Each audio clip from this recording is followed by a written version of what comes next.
These pictures very much tell you India's COVID-19 story. From the first wave to a period of relative calm to now what experts are calling a deadly second wave. The number of cases has increased at an alarming pace in the past few weeks. The number of deaths has also been rising consistently.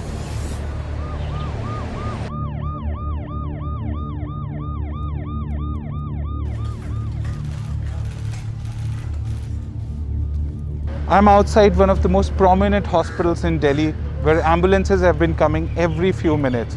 The scenes are not very different in other cities like Mumbai and Bangalore. But not every patient who comes gets a bed straight away. And that is causing massive anxiety to patients and their families.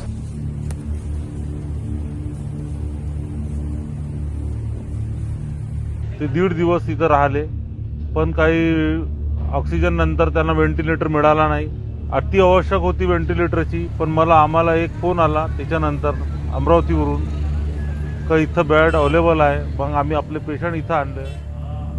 The period between March to November last year saw many hospitals, including this one, battle several peaks. Then came a significant drop in cases. Businesses started functioning, markets became crowded, airport and railway traffic also saw a huge jump.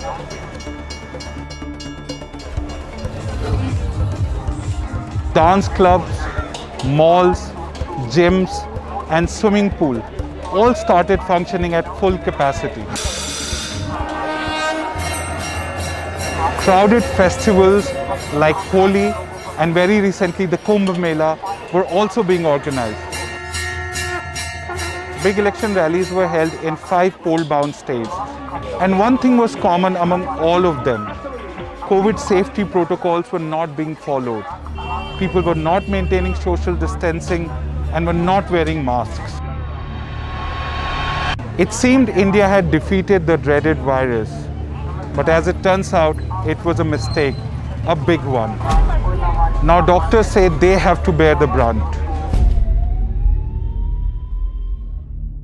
You reach the hospital and it is absolute pandemonium. Patients, oxygen saturations dropping, patients getting ventilated, your juniors calling you to be in the ICU at that point in time. And inside the COVID ICU, it's a completely, it's a mind-boggling scenario at times, especially at the peaks of the pandemic.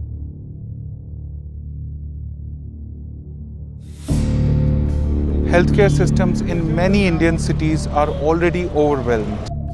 So every day the rise in COVID-19 admissions has been phenomenal. This is not something which we saw last year. Reports about shortage of life-saving drugs, ICU beds and oxygen have started to come from across the country. Social distancing का पालन करेंगे. सभी दुकानदार यहाँ. But outside, it seems there is no threat of COVID. I'm just outside one of the busiest markets in Delhi. And as you can see, people are walking pretty close to each other. There is no social distancing. Many people are not even wearing masks. There is a loudspeaker announcement that's constantly telling people to follow COVID safety protocols, but there seems to be no impact.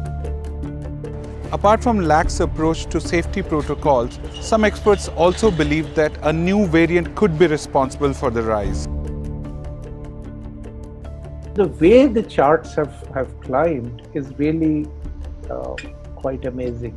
We went from 10 million to 11 million cases in 66 days, from 11 to 12 million in 34 days, and 12 to 13 million in about 15 days.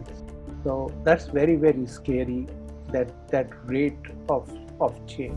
Now, the question is what happened?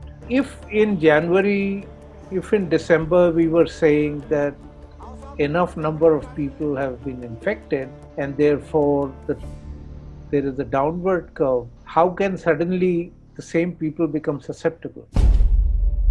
The only logical explanation for this is that the virus has changed.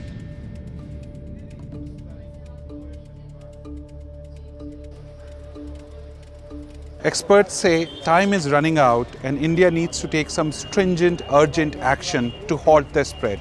And one of them could be to increase the pace of vaccination. The country has so far administered about 100 million doses, but the pace further needs to pick up. If we deploy vaccines at a large enough rate, then we will start shifting the pandemic. And there is scientific evidence for it.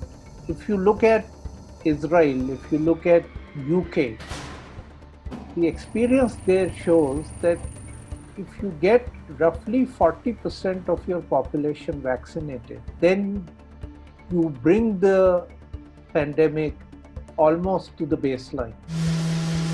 Unfortunately, we are very far away. Some experts also believe that a limited lockdown could also help in halting the spread. But lockdowns are a tricky business in India. A harsh lockdown like the one we saw last year makes millions of people jobless overnight. So what is the way out? Is it too late to halt the spread? Well, experts believe a mix of strategies could help. Limited lockdowns, ramping up the pace of vaccination, and strict adherence to safety protocols could help in slowing down the pace.